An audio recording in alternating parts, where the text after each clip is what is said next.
Tonight on Week 7 of the Fox 14 PressBox, the Nevada Tigers and McDonald County Mustangs meet in a battle of two 6-1 teams. Lamar hits the field against Big 8 rival Seneca, aiming to push their winning streak to 19 games. Carthage tries to stay perfect in the COC at home against Republic, while Joplin aims to bounce back from their first loss, hitting the road to face Branson. On the Kansas side, Girard aims to stay unbeaten with a home game against Iola. Frontenac looks to keep pace with Girard in the district standings, hosting Prairie View. And the Pittsburgh Purple Dragons try to pick up their fourth consecutive win on the road against KC Wyandotte. This is the four states' only 30-minute high school football highlights show. This is Week 7 of the Fox 14 Press Box, and it starts right now.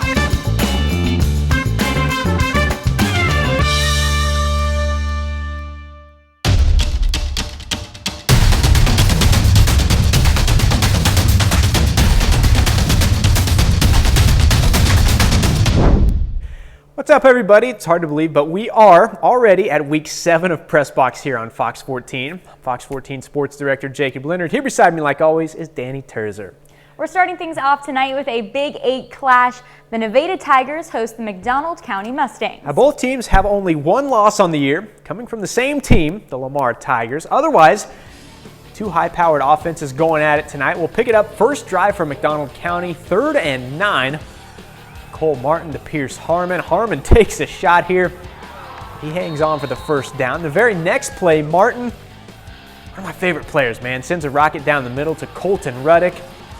Ruddick gets in for the 34-yard touchdown. Mustangs have a 6-0 lead. Now, ensuing Nevada possession, no kidding. Very first play, Cade Beshore to Case Sanderson. Little one-handed grab there. Sanderson all the way for the 74-yard touchdown, just like that. We're all tied up at 6. Now, McDonald County back to work. Look at this, 4th and 1. Martin keeps it, gets that 1 yard, and then the rest of it, Mustangs back in front, 13-6 with the 30-yard touchdown. Now, so many big plays in this one early. Here's another. Second quarter, Avius Stedman for Nevada. Gets to the far sideline, and he's pretty quick. Nobody catches him. 59-yard touchdown. Tigers within 1 at half, but McDonald County, what a win for the Mustangs. They take down Nevada 39-34. To Lamar now, the Tigers on an 18-game winning streak, trying to stay unbeaten at home against Seneca. First quarter, Trace Willite finds a hole, gets in the end zone for Lamar's first touchdown at 7-0 after 1. To the second, Tigers really go to work. Austin Wilkerson straight up the middle, outruns everyone for the touchdown. Home team pushes the lead to double digits. Lamar also playing defense. Tonight, Seneca ball. Ethan Fritchie looking for Jackson Graham. Instead, he finds Joel Beshore for the interception. After a return, the Tigers would take advantage of the turnover. Beshore keeps and scores. Lamar out to a 21-0 lead tonight, and they don't look back. Make it 19 in a row for the Tigers, and they beat Seneca tonight in a shutout, 41-0. Now, in last week's Game of the Week, the Carthage Tigers took over sole possession of the top spot in the COC, beating Joplin 34-22. They've got to be buzzing off that one, going for win number 8 here tonight. Carthage back at home for senior night, hosting Republic. First play for Carthage, Caden Cabance gets to the outside, runs for the first down, steps out of bounds there. Then the handoff to Luke Gall, doing what he does best, 47 yards in for the score. That puts the Tigers up 7-0. Republic responds here. Avery Moody, he keeps it, finds the end zone against a solid Carthage D. The game is tied. Start of the second, finishing a drive here, Cabance takes it in from 2 yards out. Carthage back on top. Carthage busts this one open. Tigers win 35-14.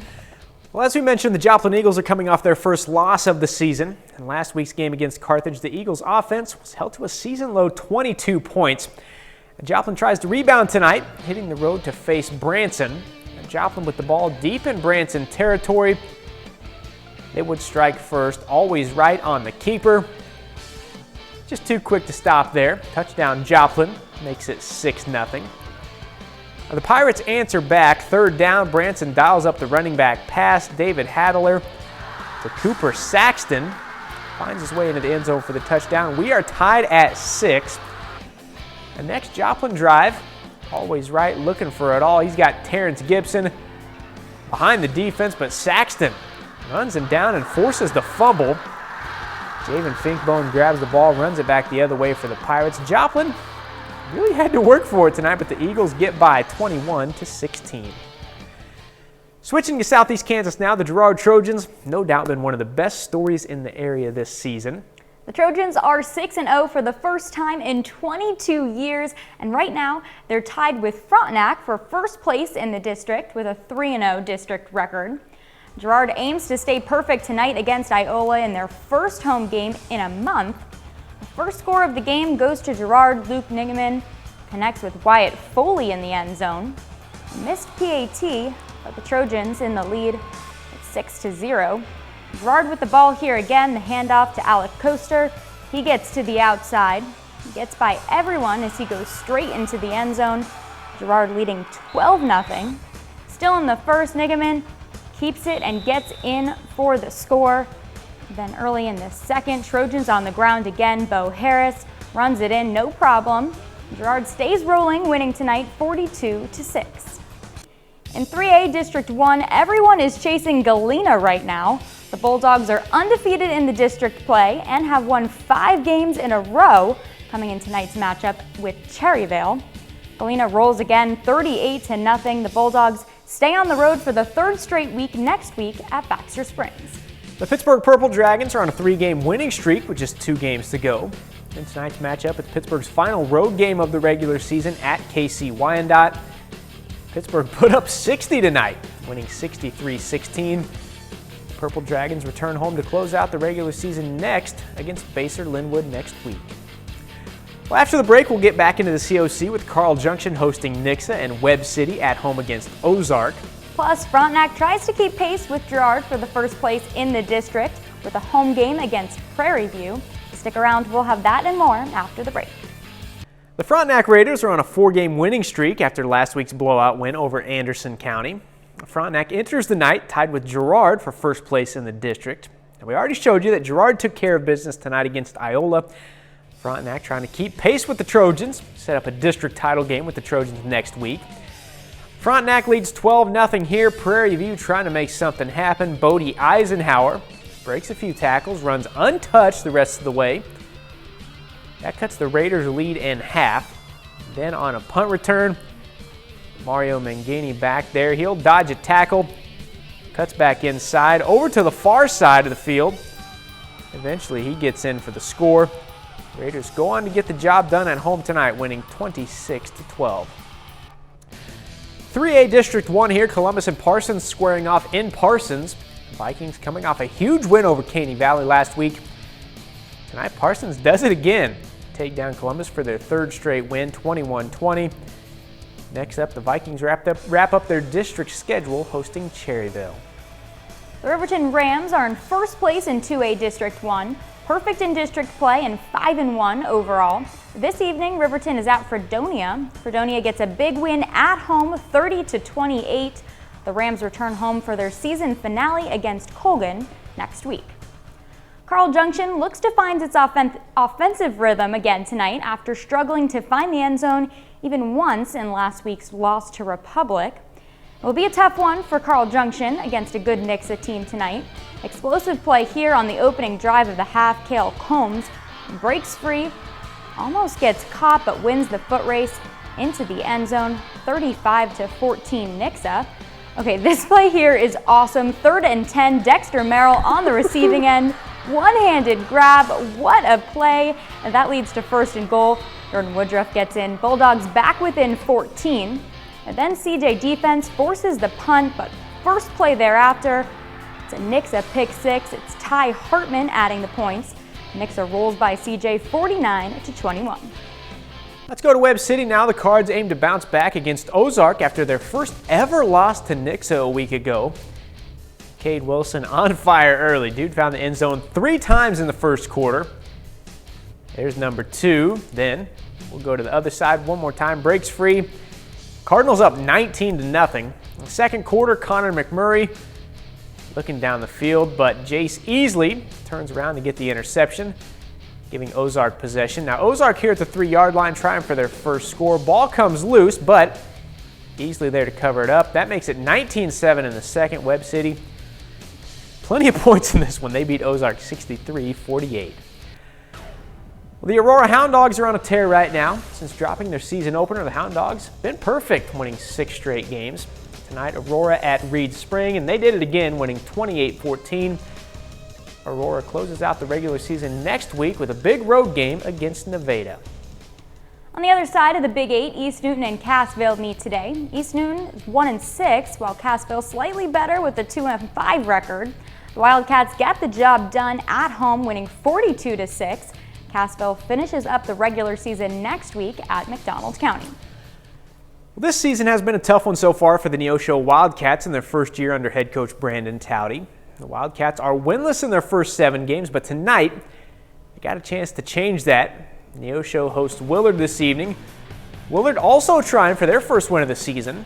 We'll start things off, first drive of the game for Neosho. Quentin Hughes dials up the deep ball, but Willard senior Kessler Heine pulls down the interception. The Willard offense would stall out, though. Brings us to this run on the next Neosho possession. Jared Seiler makes a couple cuts and wins the race to the pylon from 28 yards out. Neosho up 7-0. Now ensuing possession for Willard, quarterback Russell Rowaton looks for his man over the middle. Picked off, though, by Lane Yost. Yost on the return, though, gets twisted around, takes a shot. Willard fortunate to get the ball back on that. It's Neosho, though, fortunate enough to get their first win of the season. They win by 7, 21-14. When we return, the Colgan Panthers try to stay unbeaten in district play, plus a big one in Diamond with the Wildcats hosting Sarcoxy. As we go to the break, though, here are a few more scores from tonight's action in Southwest Missouri.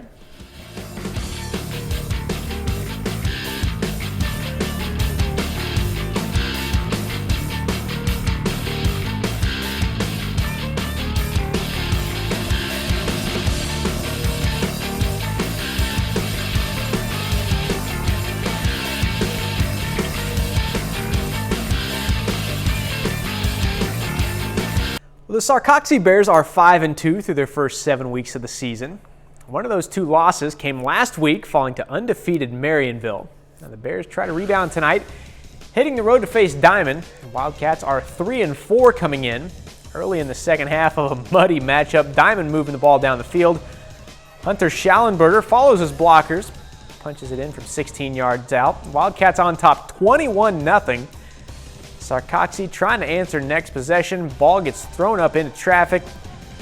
Wildcat defense comes up with it. Hunter Schallenberger putting on quite a performance on senior night. Looking to capitalize on the turnover here. Landon Clement gets hit as he throws the deep ball. Schallenberger slips in the mud. Bears defense comes up with a turnover of their own. Taken all the way back. Tyler Hertz for the pick 6. 21-8 after the 2-point conversion. Diamond, though, holds on to win this one 28-14. Well, Jacob, I'm pumped for this. Since I wrote this, I'm going to steal your thunder. It's time to talk about the Yates Center Wildcats. Yates Center dropped their first game of the season last week, which it made me read, moving them to 5-1 on the year. Tonight, they host Marmaton Valley. The Marmaton Valley Wildcats put up 106 points last week, but they also gave up 98. Now look, Yates Center didn't give up 98, so that's a good start, but they did score 88. Wildcats win at 88-52. Thanks for letting me finish this one, because they win. Now, huge one to close out the regular season next week for Yates Center, hosting the West Elk Patriots for the number 2 spot in the district. The Colgan Panthers have won 3 straight games to open up district play. All 3 games have been blowouts for the Panthers, outscoring those 3 opponents 123-25.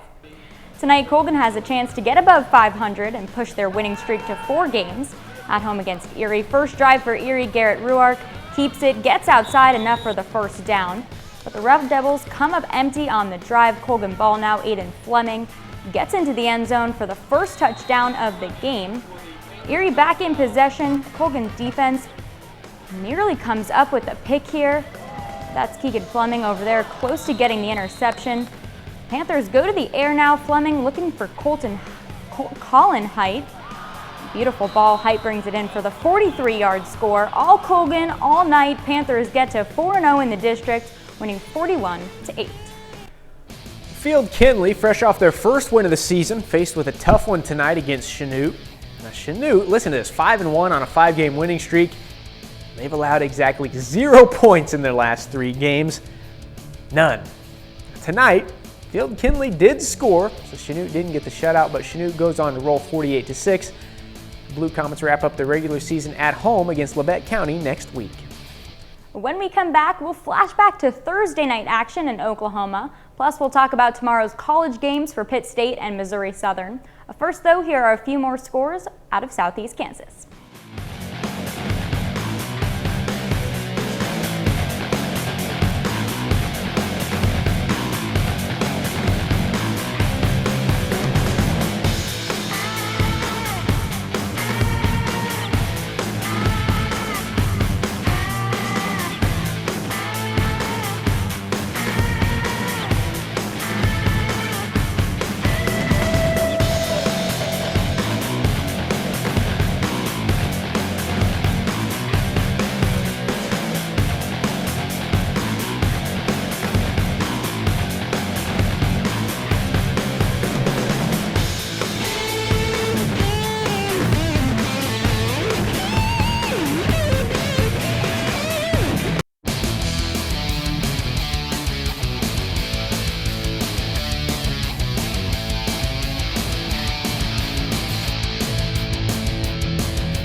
Welcome back to our final segment here on PressBox. We're going to flash back now to some Thursday night action in Oklahoma, beginning with the Quapaw Wildcats. Now, the Wildcats are 4-2 through 6 games after falling to Pawhuska on the road last week.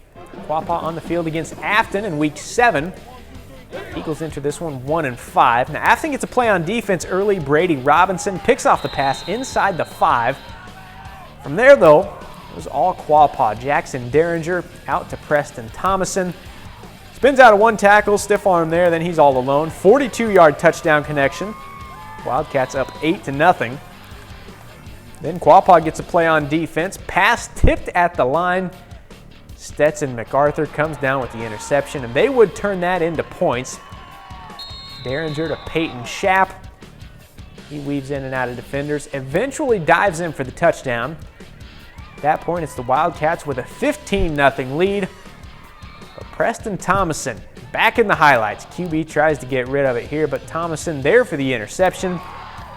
He would actually take this one back for the pick 6. Quapaw goes up 22-0 with that.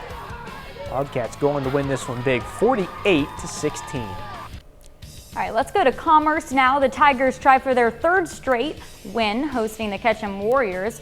First drive for Commerce, Austin Lake fakes the handoff. He takes off, breaking tackles into the end zone for the first score of the night, makes it 7-0 home team.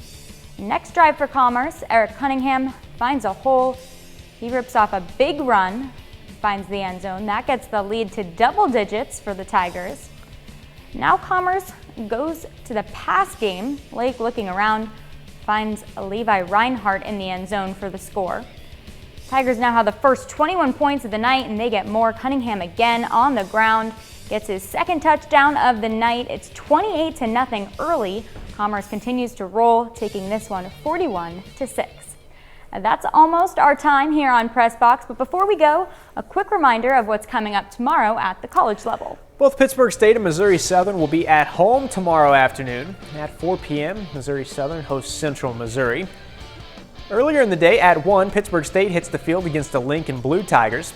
The Gorillas aim to bounce back from last week's heartbreaker against Northwest. That's homecoming weekend for Pitt State, which is always a special weekend. Homecoming is big for the whole campus. You know, I'm not really a social guy. I don't get out and do too much, but my family will be here, and that's a blessing. I get to see them. They motivate me every day, you know. But everything I do is for them at the end of the day. We're always excited to be at home and play in Kearney Smith in front of our fans and our players' families and so forth, so certainly always excited for that part of it. That's all of our time here tonight. If you missed anything, we'll have all of our highlights posted on the website shortly. That's KOAMNewsNow.com. You can also check out a complete replay of the show on Sunday afternoon at 12:30 on the 4 States CW. And don't forget local college football tomorrow. Be back here tomorrow night for the latest on all that. For now, though, we got to get out of here. She's Danny. I'm Jacob. We'll see you right back here for Week 8 of PressBox next Friday.